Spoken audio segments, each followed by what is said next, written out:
ఇంకొకసారి మీరు ఈ స్కీమ్స్ ప్రకటించారు, మీరు డబ్బులు ఇవ్వట్లేదు చేయట్లేదు అంటే మాత్రం మళ్ళీ లేచి నా దగ్గర మొత్తం ప్రతి స్కీమ్ సంబంధించి సమగ్రమైన సమాచారం ఉంది. తప్పనిసరిగా ఇవన్నీ నేను పల్లారాజేశ్వర రెడ్డి గారికి నేను ఒక రకం ధన్యవాదాలు కూడా చెప్తా ఉన్నాను. మీరు అవన్నీ అడగబట్టే మేము చేసి చెప్పుకోగలుగుతున్నాం. లేకపోతే అసలు మేము అన్ని చేసుకుంటూ పోతున్నాం కానీ ప్రచారం చేసుకోవట్లేదు. చాలా మంది పాపం కాంగ్రెస్ వాళ్ళు విపరీతంగా చేస్తూ ఉన్నారు, సంవత్సరం నుంచి వచ్చి అన్ని చేస్తూ ఉన్నారు కానీ సరిగ్గా ప్రచారం చేసుకోవట్లేదు. అంతకుముందున ప్రభుత్వం ఏమి చేయకుండా ప్రచారం చేసుకొని 10 ఏళ్ళు బతికింది. వీళ్ళు చేసిన స్కీమ్స్ అన్ని కరెక్ట్గా ప్రచారం చేసుకుంటే వీళ్ళకి అసలు తిరిగే ఉండదని ప్రజలంతా అంటున్నారు. దయచేసి మీరు చెప్పిన మాట ప్రకారం మీరు చెప్పిన దానివల్ల కనీసం ఇదైనా చెప్పే మేము ప్రయత్నం చేసాం.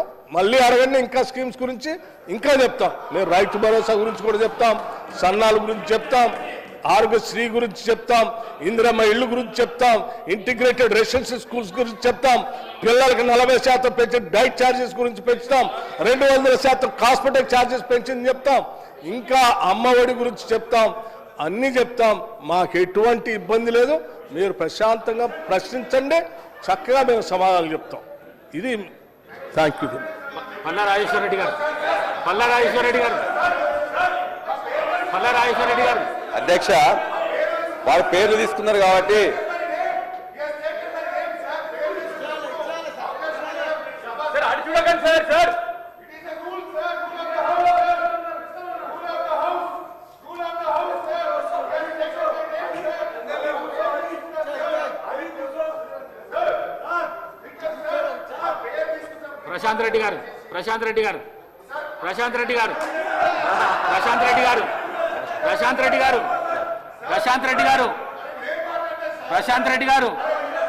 ప్రశాంత్ రెడ్డి గారు మాట్లాడండి.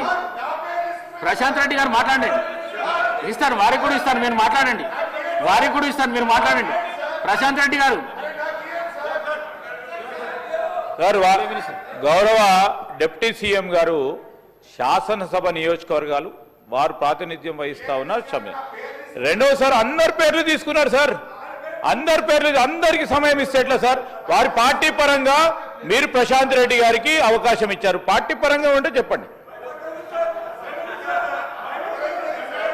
పల్లారాజేశ్వర రెడ్డి గారు అధ్యక్ష, చెప్పండి. అధ్యక్ష ప్రశాంత్ రెడ్డి గారు సార్, ఇప్పుడు పల్లారాజేశ్వర రెడ్డి గారు మాట్లాడుతూ గవర్నర్ గారి ప్రసంగం మీద మాట్లాడుతూ రుణమాఫీ మీద మాట్లాడారు సార్. గవర్నర్ గారి ప్రసంగం రిప్లై ఏమో సీఎం గారు చేసేది ఉండే సార్. మరి పాపం డిప్యూటీ సీఎం గారు లేచి మరి ఎందుకు మరి తను క్రెడిట్ కొట్టాలనుకుంటున్నాడా సార్? ఇప్పుడు అట్లదా సార్? సార్ అది వదిలేయండి సార్. సరిగా వాళ్ళిద్దరి మధ్య పంచాయతీ నాకెందుకు సార్, కానీ అది వదిలేయండి సరిగా సార్. ఇప్పుడు వారు రుణమాఫీ మీద మా బాల్కొండ నియోజకవర్గం విషయం